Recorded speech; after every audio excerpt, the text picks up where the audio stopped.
Among the generality of mankind, the understanding of the idea of discipline is as erroneous as it is varied. The wisdom religion, being the science of life and the art of living, has very definite knowledge to give on the subject. At one extreme, there are those who think that discipline is of little value. Are we not free beings, they argue? And if so, is it not logical that we should have liberty to do as we please, feel as we please, think as we please? This is a logical position from the mundane point of view, but highly illogical if a little thought is devoted to the subject, and an analysis of man's nature is made, and the problems that confront him are considered. Then there are those who believe in discipline imposed from without. Such are the followers of discipline imposed on them by their church, their political party, their social organization. While certain benefits accrue from such imposed discipline, it is highly dangerous, for it cultivates blind belief and kills self-confidence. Those who follow such discipline are the weak and the duped, who allow themselves to be exploited. There is still a third class of people who feel the need of disciplining themselves in some sort of a way, but not knowing the what and the how of it, they allow their ambition, egoism, and pride to assume the position of the disciplinarian, and to control their mind, their heart, and their body. And when one aspect of our lower personal self tries to discipline another, we only succeed in making a mess of our lives. What then is real self-discipline? Who is the disciplinarian? What self is it that is disciplined? A little thought on these questions leads us to the conclusion that there are two natures, or two selves, in us. Self-discipline is the discipline of the lower self by the higher self. For, as the Dhammapada puts it, self is the lord of self. What higher lord could there be? When a man subdues well his self, he will have found a lord very difficult to find. The first step in self-discipline is to understand the implications of this verse in the voice of the silence. This earth, disciple, is the hall of sorrow, wherein are set along the path of dire probations, traps to ensnare thy ego by the delusion called great heresy. This heresy, as a footnote explains, is the belief in the separateness of soul or self from the one universal, infinite self. Unless this teaching is understood, real self-discipline cannot begin. The application of the great doctrine of universal brotherhood, therefore, is the foundation of the life of a self-disciplined man. The higher self, the nobler self, has to discipline the lower and the petty self.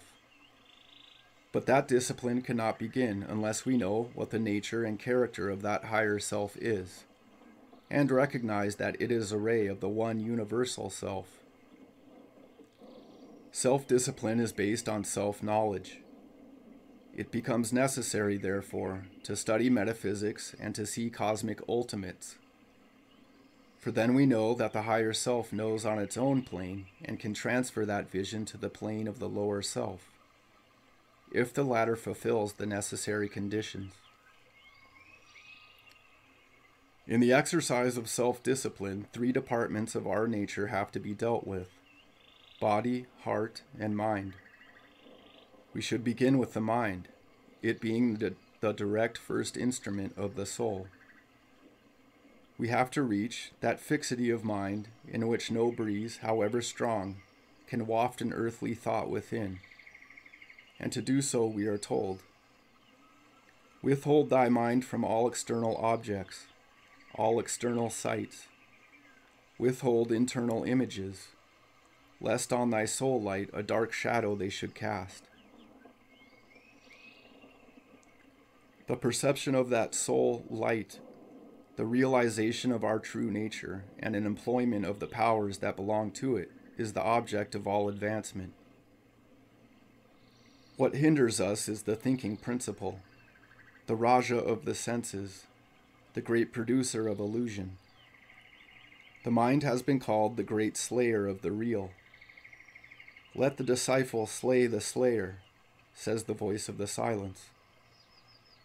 The discipline of the mind consists in following out this injunction.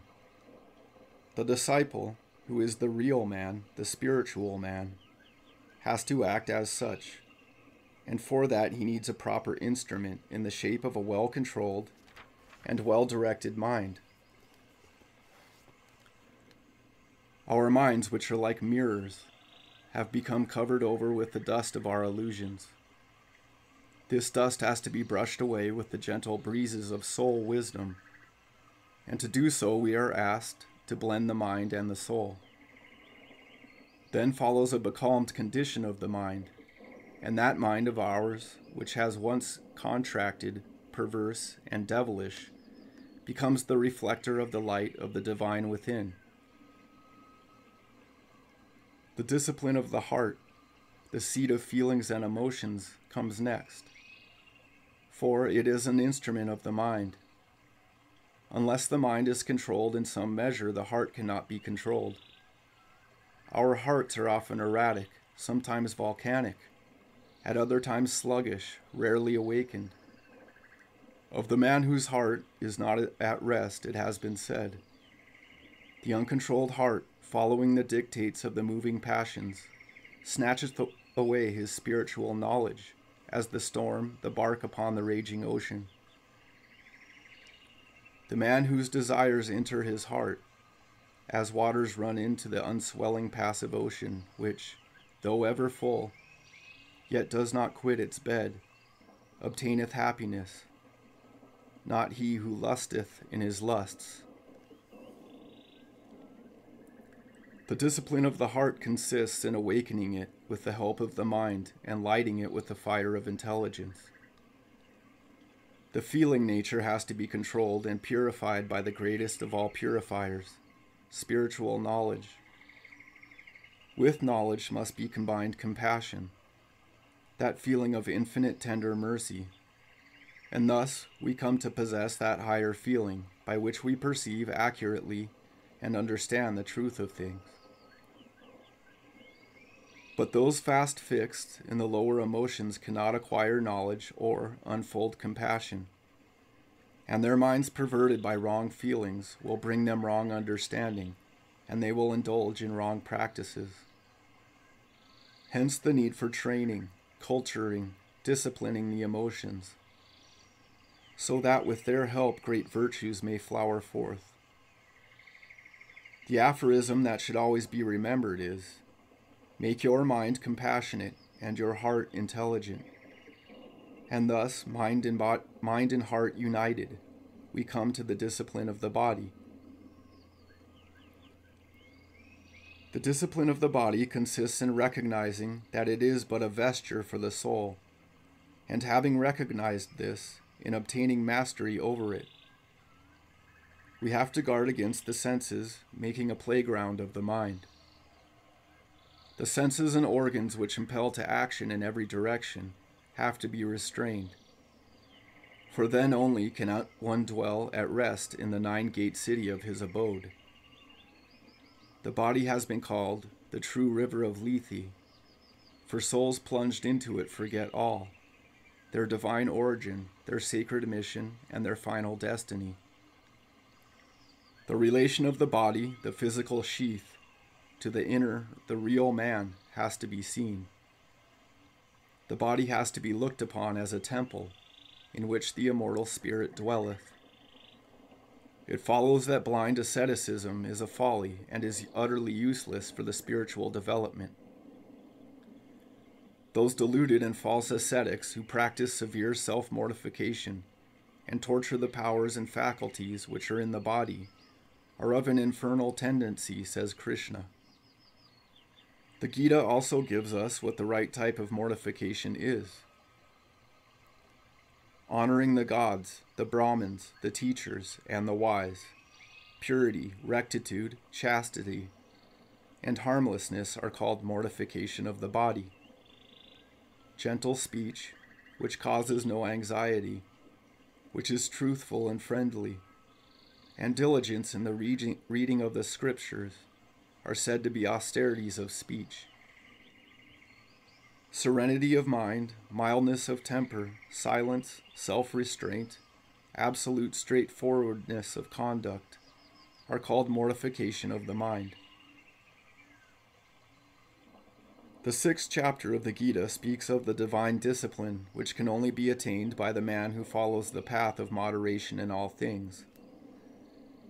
In order to gain that power of steadfastness which holds the man together, he has to be centered in the true self, and become like unto a lamp which is sheltered from the wind and flickereth not.